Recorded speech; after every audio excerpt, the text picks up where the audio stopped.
नमस्कार दोस्तों, स्वागत है आपका आपके अपने चैनल स्टडी विद आकाश में। और आज मैं आपके लिए करंट अफेयर्स के कुछ इंपॉर्टेंट क्वेश्चंस लेकर आया हूं और मैं आज भी जो है डिटेल में बताऊंगा। और आज के क्वेश्चन जो है वो बहुत ही इंपॉर्टेंट है। तो चलिए स्टार्ट करते हैं। आज का जो पहला प्रश्न है, कोविड रोगियों को बेहतर स्वास्थ्य देखभाल करने के लिए अस्पताल प्रबंधन के कार्यों में सहायता के लिए दक्षिण मध्य रेलवे, या इसको बोलते हैं साउथ सेंट्रल रेलवे, ठीक है, साउथ सेंट्रल रेलवे, SCR भी बोलते हैं, क्षेत्र द्वारा विकसित रोबोट डिवाइस का क्या नाम है? ठीक है, तो क्या नाम है? ये रेल बोट नाम है। ठीक है, ये किसके द्वारा डेवलप किया गया है? तो ये भी आप जान लीजिए कि किसने इसको डेवलप किया है। तो इसको additional division railway manager Hyderabad division SCR मतलब साउथ सेंट्रल रेलवे, हेम सिंह बनोत और उनकी टीम द्वारा निर्मित किया गया है। ठीक है, आप इसको ध्यान से सुनिएगा।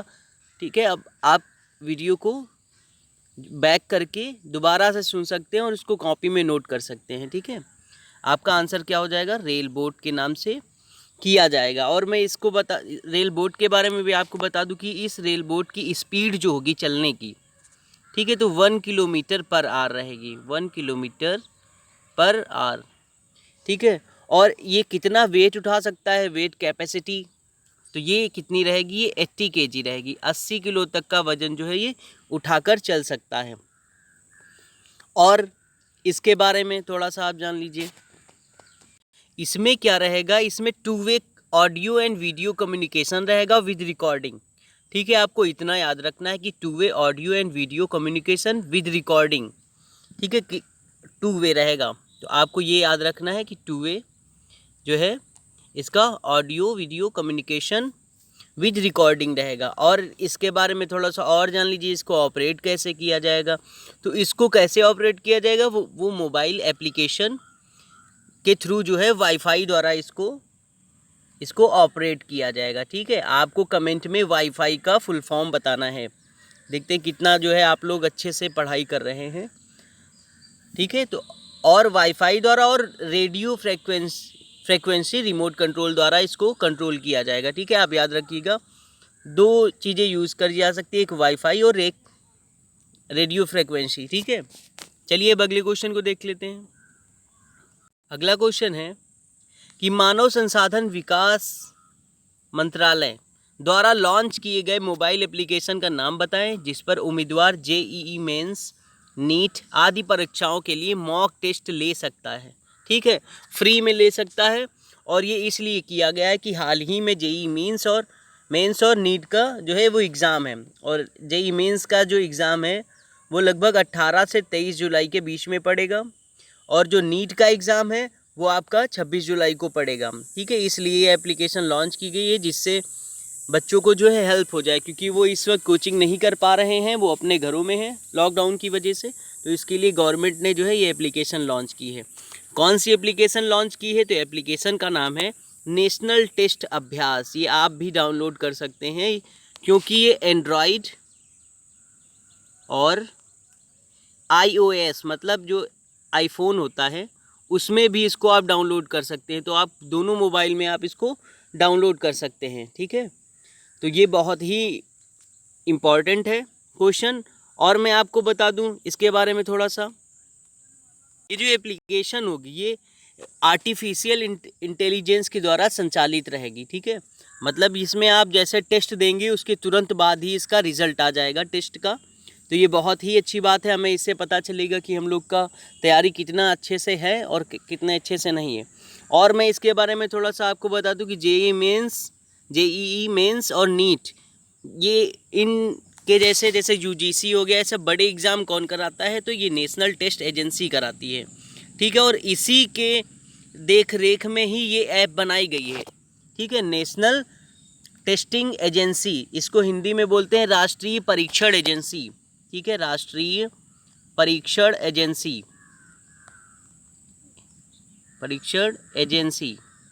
ठीक है, हिंदी में क्या बोलेंगे? राष्ट्रीय परीक्षण एजेंसी। इंग्लिश में बोलेंगे NTA शॉर्ट में, और इंग्लिश में नेशनल टेस्टिंग एजेंसी। ये आपको याद रखना है, एजेंसी।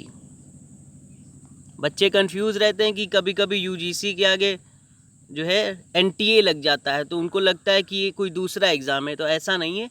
एनटीए ही बड़े एग्ज़ाम जितने होती है ये कंडक्ट कराती है, ठीक है। आपको इतना याद रखना है। एनटीए के बारे में आप थोड़ा सा और देख लीजिए कि एनटीए की जो है स्थापना कब हुई थी।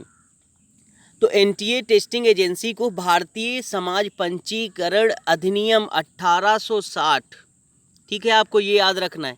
स्थापना नहीं हुई थी 1860 में, ठीक है। भारतीय समाज, चलिए मैं लिख देता हूँ, भारतीय समाज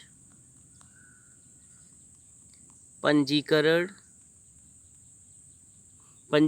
अधिनियम 1860 के तहत स्थापित किया गया, ठीक है। इस अधिनियम के तहत इस एनटीए को स्थापित किया गया, ठीक है। स्थापना कब हुई इसकी? 2017 में इसकी स्थापना की गई एनटीए की, 2017 में स्थापना की गई।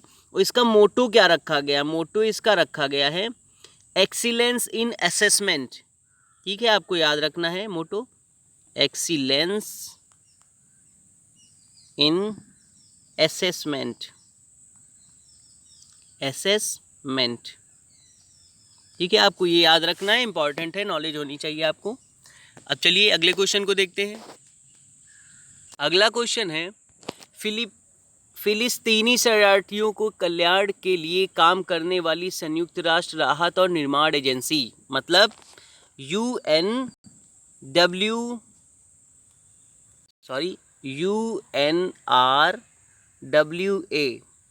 ये क्या है? संयुक्त राष्ट्र राहत और निर्माण एजेंसी, इसको क्या बोलते हैं? UNRWA। अभी मैं इसका फुल फॉर्म भी आपको बता दूंगा। के लिए भारत ने कितनी सहायता देने का फैसला किया है? तो कितनी सहायता देने का फैसला किया है? USD का मतलब US डॉलर, ठीक है, 2 मिलियन US डॉलर देने का फैसला किया है, ठीक है। अब इसके बारे में थोड़ा सा और जानिए कि ठीक है, हाँ, ये भी आपको जानना है कि ये किसने किया, ठीक है, किसके हैंडओवर रहा और किसने किया। तो इसमें हुआ ये था कि फिलिस्तीन में भारत के जो प्रतिनिधि हैं, प्रतिनिधि कौन है? सुनील कुमार, ठीक है, आपको याद रखना है ये सुनील कुमार, इनका भी नेम याद रखना है, क्वेश्चन घुमा के ही पूछ सकता है, यही क्वेश्चन नहीं आएगा बिल्कुल, तो आपको बिल्कुल अवेयर होकर पढ़ना है। सुनील कुमार ने संयुक्त राष्ट्र एजेंसी को यह योगदान पेश किया, ठीक है। किसने योगदान दिया? सुनील कुमार ने, ठीक है। ये कहाँ पे हैं? ये फिलिस्तीन में भारत के प्रतिनिधि हैं सुनील कुमार। उन्होंने जो है UNRWA को जो है ये योगदान दिया, ठीक है। अब बात कर लेते हैं UNRWA का फुल फॉर्म क्या है। हिंदी तो लिखा हुआ है आपके सामने ये, ठीक है, संयुक्त राष्ट्र राहत और निर्माण एजेंसी। तो इसका अगर हम लोग बात करेंगे, देखिए UN आया है, मतलब यूनाइटेड नेशंस, नेशन मत लिखिएगा, नेशंस है, नेशंस, ठीक है, United Nations relief and works agency. मैं फिर से बता दूं, वर्क में भी वर्क्स एस लगा हुआ है, ठीक है, वर्क्स एजेंसी। और इसकी स्थापना कब हुई थी? इसकी स्थापना हुई थी 8 दिसंबर 1949 को, ठीक है। हेडक्वार्टर कहाँ है? तो इसका हेडक्वार्टर है अमान में, अमान जॉर्डन,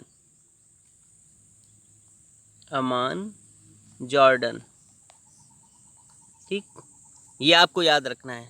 और भारत ने जो है UNRW में अपना वार्षिक योगदान जो है कितना से कितना बढ़ा दिया है, तो ये भी आप जान लीजिए। क्वेश्चन इस तरह से भी पूछ सकता है कि भारत ने UNRW में अपना वार्षिक योगदान कितने से कितना बढ़ा दिया है। तो $12.5 लाख से 12.5 लाख डॉलर से बढ़ाकर, ठीक, कितना लाख डॉलर कर दिया है? 50 लाख डॉलर कर दिया है, 50 लाख डॉलर कर दिया है, ठीक है। चलिए अब अगले क्वेश्चन को देखते हैं। अगला जो क्वेश्चन है PMVVY, देखिए मैंने यहाँ पे लिख दिया प्रधानमंत्री वय वंदना योजना, इसमें कुछ बताना नहीं है PMVVY में। तो वरिष्ठ नागरिकों के लिए सामाजिक सुरक्षा योजना कब तक के लिए बढ़ा दी गई है? तो ये कब तक के लिए बढ़ा दी गई है? 31 मार्च 2023 तक के लिए बढ़ा दी गई है, मतलब आगामी 3 वर्ष के लिए, आने वाले 3 वर्ष के लिए बढ़ा दी गई है। कब तक थी इसकी एक्सपायरी डेट? तो 31 मार्च 2020 ये इसकी एक्सपायरी डेट थी। इसको कितना बढ़ा दिया गया है? 3 साल के लिए 2023 तक बढ़ा दिया गया है। और ये जो फैसला लिया गया है नरेंद्र मोदी की अध्यक्षता में हुई कैबिनेट की बैठक में ये फैसला लिया गया है। इतना आपको याद रखना है, ठीक है। इसमें और कुछ नहीं इम्पोर्टेंट है, बहुत, ठीक है। जितना इम्पोर्टेंट था मैंने आपको बता दिया। और आपको क्वेश्चन कमेंट में बताना है, सॉरी क्वेश्चन नहीं, आपको कमेंट में करके बताना है कि PMVVY में वृद्ध लोगों को क्या दिया जाता है इसके तहत, ठीक है। बहुत इजी है, आपको बताना है। चलिए अगले क्वेश्चन की ओर। अगला क्वेश्चन और important question, e-commerce app order me किसने लॉन्च किया है? ऑर्डर मी नहीं, यहाँ पे लिखा रहेगा ओम, ठीक है। ऑर्डर मी ओम का फुल फॉर्म है, ओ मतलब ऑर्डर, मी, एम मतलब मी, ठीक है। तो ये जो सिंबल रहेगा ऊपर ओम लिखा रहेगा एप्लीकेशन पे, ठीक है। तो ये किसने लॉन्च किया? ये पतंजलि आयुर्वेदा लिमिटेड ने लॉन्च किया है। अब इसके बारे में जान लेते हैं, पतंजलि आयुर्वेदा लिमिटेड, ठीक। ये जो है कंपनी, ये स्वदेशी उत्पाद का जो है समर्थन करेगी। जो मतलब हम लोगों के देश में, अपने देश में, भारत में जो भी उत्पाद बनेंगे वो ये उसका समर्थन करेगी, ठीक है। अब इसकी स्थापना कब हुई थी पतंजलि आयुर्वेदा लिमिटेड की? जनवरी 2006 में, ठीक है, इसकी स्थापना हुई थी। और इसका हेडक्वार्टर कहाँ है? हरिद्वार उत्तराखंड में, ठीक है। आपको याद रखना है, Haridwar Uttarakhand, UK United kingdom नहीं है, उत्तराखंड है, ठीक है, याद रखिएगा, वहाँ की गई। चलिए अब अगला क्वेश्चन देख लेते हैं।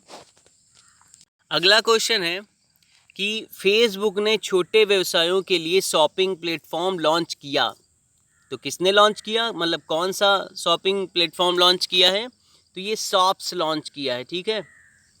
तो आपको याद रखना है, ये इसलिए लॉन्च किया है क्योंकि कोविड-19 के कारण बहुत से लोग जो है बेरोजगार हो गए। जो छोटे व्यवसाय वाले लोग थे वो बेरोजगार ही हो गए हैं, उनका काम बिल्कुल ठप हो गया है। तो इसके लिए फेसबुक ने क्या किया है, ये फेसबुक ने इंस्टाग्राम और फेसबुक पर, ठीक है, एक सुविधा प्रदान करी है जिसके तहत इस पर आप शॉपिंग कर सकते हैं, ठीक है। मतलब अपना, अगर जो भी मर्चेंट होगा अपना प्रोडक्ट उस पर जो है ऐड करेगा और अपना पेज बनाएगा। पेज कैसा भी हो सकता है, कलरफुल, अपना डिज़ाइन खुद क्रिएट कर सकता है। उसके बाद जो है इस पर अपना प्रोडक्ट जो है लॉन्च कर सकता है, ठीक है। चलिए अब अगले क्वेश्चन को देख लेते हैं।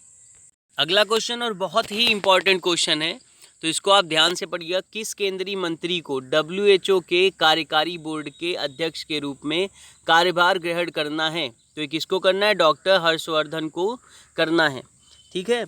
अब ये क्या है, ये 1 साल के लिए जो है इनको जिम्मेदारी मिलेगी।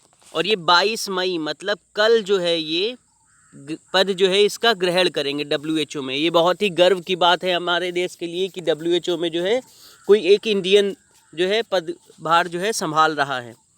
और इन्होंने किसकी जगह लिया है ये आपको पता होना चाहिए। तो इन्होंने किसकी जगह लिया है? जापान के डॉक्टर हिरोकी नकतानी का, ठीक है, डॉक्टर हिरोकी नकतानी, ये आपको याद रखना है। इनकी जगह ली है डॉक्टर हर्षवर्धन ने। ये है कहाँ के? ये जापान के हैं, ठीक है। आपको इतना याद रखना है। और आपको जापान की कैपिटल जो है कमेंट में बताना है। और मैं आपको बता दूं, ये जो पदभार संभालेंगे हर्षवर्धन, तो ये 34 सदस्यीय WHO एग्जीक्यूटिव बोर्ड के अगले चेयरमैन होंगे, ठीक है। ये आपको याद रखना है। कितने सदस्यीय बोर्ड के एग्जीक्यूटिव चेयरमैन होंगे? 34, ठीक है। तो ये आपको याद रखना है। चलिए अगला क्वेश्चन देखते हैं। अगला क्वेश्चन ये भी इम्पोर्टेंट क्वेश्चन है। राष्ट्रीय आतंकवाद विरोधी दिवस कब मनाया जाता है? तो ये कब मनाया जाता है? 21 मई को मनाया जाता है। अब क्यों मनाया जाता है तो ये भी ध्यान दीजिए कि इसको इसलिए मनाया जाता है क्योंकि इस दिन 21 मई को राजीव गांधी की पुण्यतिथि होती है, ठीक है।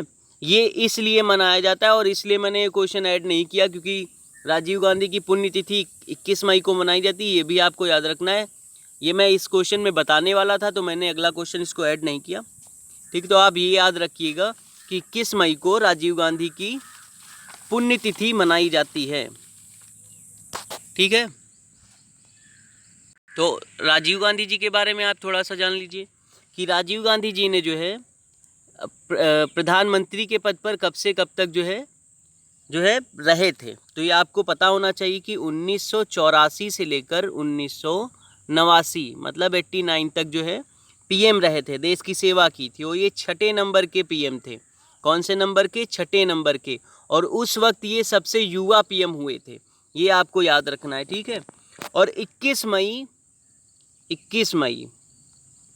1991 में, ठीक है, 1991 में इनको एक मानव बम द्वारा राजीव गांधी की हत्या कर दी गई थी, ये आपको याद रखना है, ठीक है। मानव बम वो होता है कि कोई आदमी बम पहनकर किसी के पास जाके ब्लास्ट कर देता है, ठीक है, आपको इतना याद रखना है। और मैं आपको बता दूं दोस्तों कि 8 नंबर क्वेश्चन रह गया है, तो वो मैं आपको करा देता हूँ। चलिए अगले क्वेश्चन की ओर बढ़ते हैं। अगला क्वेश्चन है, किसको नाबार्ड के अध्यक्ष के रूप में नियुक्त किया गया है, ठीक है। तो किसको नियुक्त किया गया है? गोविंदा राजुलू चिंटला को नियुक्त किया गया है, ठीक है। किसका अध्यक्ष? नाबार्ड के अध्यक्ष के रूप में नियुक्त किया गया है। नाबार्ड को हम लोग NABARD इस तरह से भी लिखते हैं इंग्लिश में। और ये इसका जो है फुल फॉर्म भी होता है, तो वो भी मैं आपको बताऊंगा। और आप जान लीजिए कि नाबार्ड के वर्तमान में अध्यक्ष कौन हो गए हैं? ये गोविंदा राजुलू चिंटला हो गए। इन्होंने किसकी जगह ली है? तो इन्होंने डॉक्टर हर्ष कुमार भानवाला की जगह ली है। इन्होंने भानवाला ने 2013 में जो है पदभार ग्रहण किया था नाबार्ड के अध्यक्ष के रूप में। और अब जो है गोविंदा राजुलू चिंटला को नियुक्त कर दिया गया है। और इनको इसलिए नियुक्त कर दिया गया है क्योंकि इनकी रिटायरमेंट की एज जो है निकट आ गई है। और मैं आपको बता दूं कि ये कब तक रिटायर हो जाएंगे या सेवानिवृत्त हो जाएंगे। तो ये 31 जुलाई 2022 तक 31 जुलाई 2022 तक जो है ये रिटायर हो जाएंगे। और तभी तक इनके पास नाबार्ड का अध्यक्ष के पद रहेगा, ठीक है। कब तक? 31 जुलाई 2022 तक जो है गोविंदा राजुलू चिंटला नाबार्ड के अध्यक्ष रहेंगे, ठीक है। अभी मैं और आपको इसके बारे में बता दूंगा कि ये गोविंदा राजुलू चिंटला ये CMD थे नाबार्ड में। इससे पहले गोविंदा राजुलू चिंटला क्या थे? CMD। आपको फुल फॉर्म बताना है कमेंट में। CMD बहुत इजी है, थोड़ा सा माइंड लगाइए, आपको पता चल जाएगा, ठीक है। देखते हैं आप कमेंट में क्या बताते हैं इसका फुल फॉर्म। तो अब नाबार्ड की बात करते हैं। नाबार्ड का फुल फॉर्म देख लीजिए। नाबार्ड का फुल फॉर्म होता है नेशनल बैंक फॉर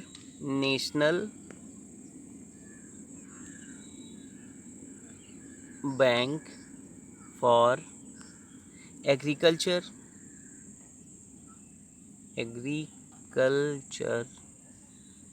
ठीक है, एग्रीकल्चर एंड रूरल डेवलपमेंट,